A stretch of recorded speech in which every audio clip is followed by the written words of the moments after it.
What's up, everyone? Leonard Pope back again, Man Talk. So today, this is our fifth installment of Seeds, and this one is entitled "Seeds and Weeds." Um, in the Bible, Matthew 13, Christ gives this parable about the wheat and the tare.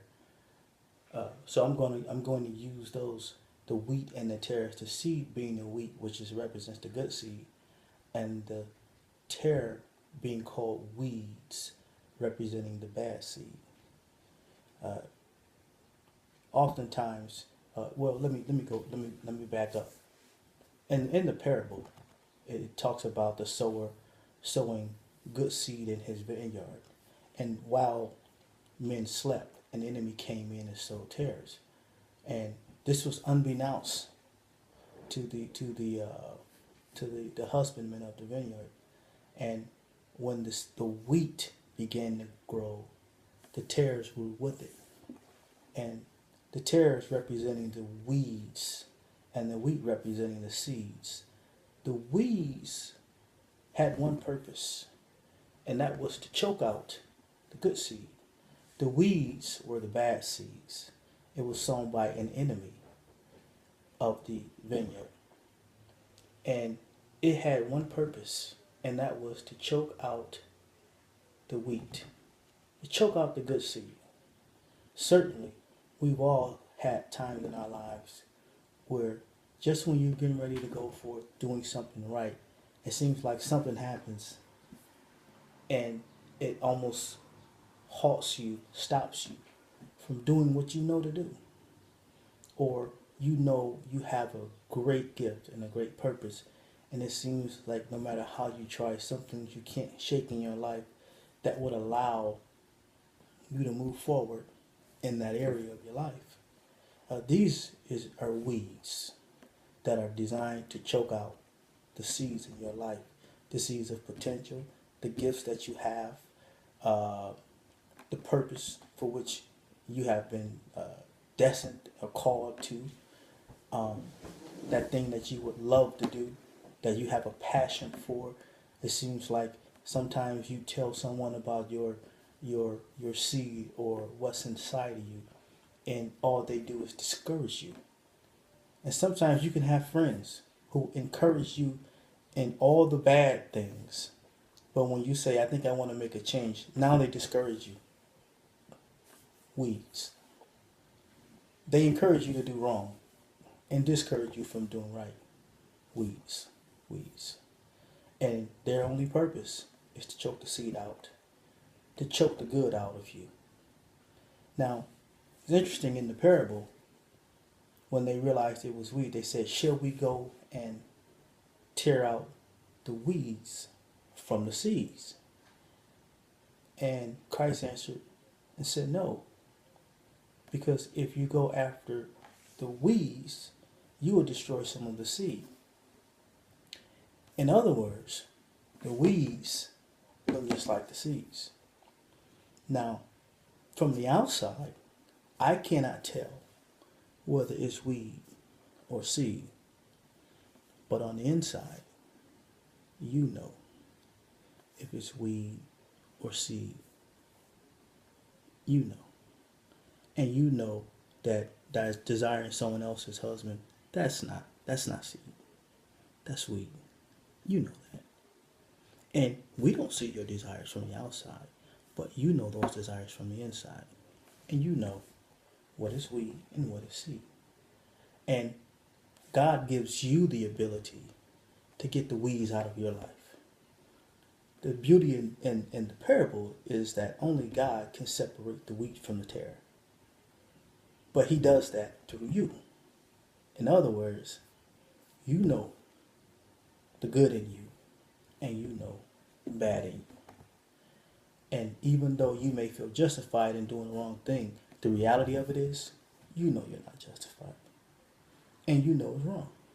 You know it's weeds. But if you don't get the weeds out, they're going to choke out the seed.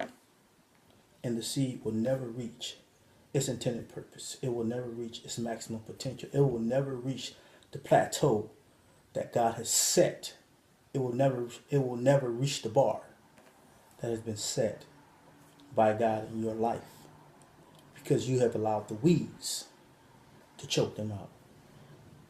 Could it be, and just think about this for a moment, could it be that the cure for cancer is locked up in a jail cell somewhere because someone didn't allow the seed or the weeds to be taken out of their life? They didn't tear out the weeds out of their garden.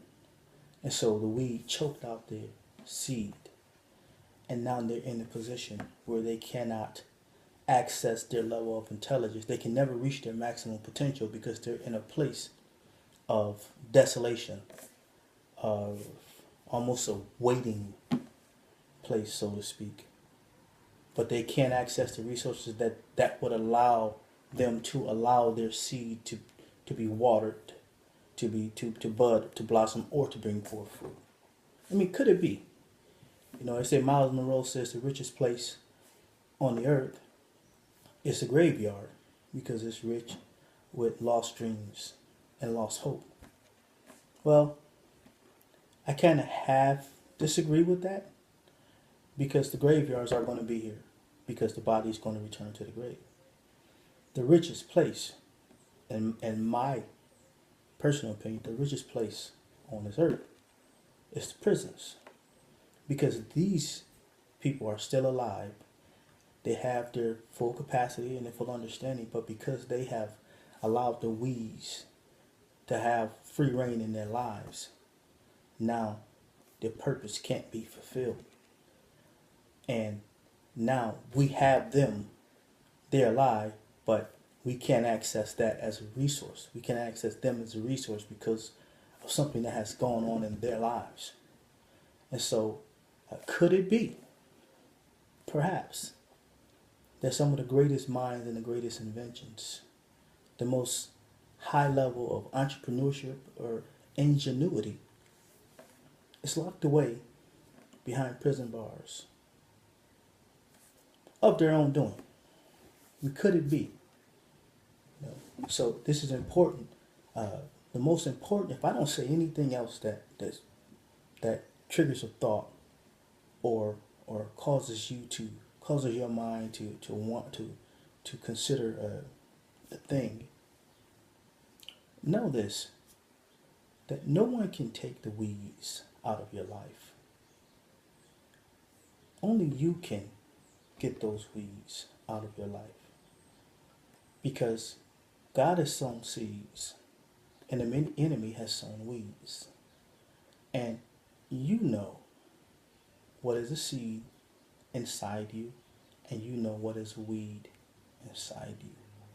And it's nothing, you having a thought is not the problem. You acting on it becomes the problem. That becomes the problem. Because your behavior says you believe that thing. Because you wouldn't do it if you didn't believe it. And so that becomes the greater problem. Because, you can cast down the thought when you know it's just out of place. It's not accurate. It's not right. You know that. And you don't need a priest. You don't need a rabbi. You don't need a preacher. You don't need a minister. You don't need a deacon. You don't need a palm reader, soothsayer, or astrologist to tell you that it's wrong. You know it's wrong. And so you have to cast that down. Get that out of your mind. Get rid of it. Banish it. And get yourself away from anyone that tries to water that negativity in your life. Disconnect yourself from that because you don't need that. You're trying to move forward in your life. You're trying to do positive. You're trying to do the right thing.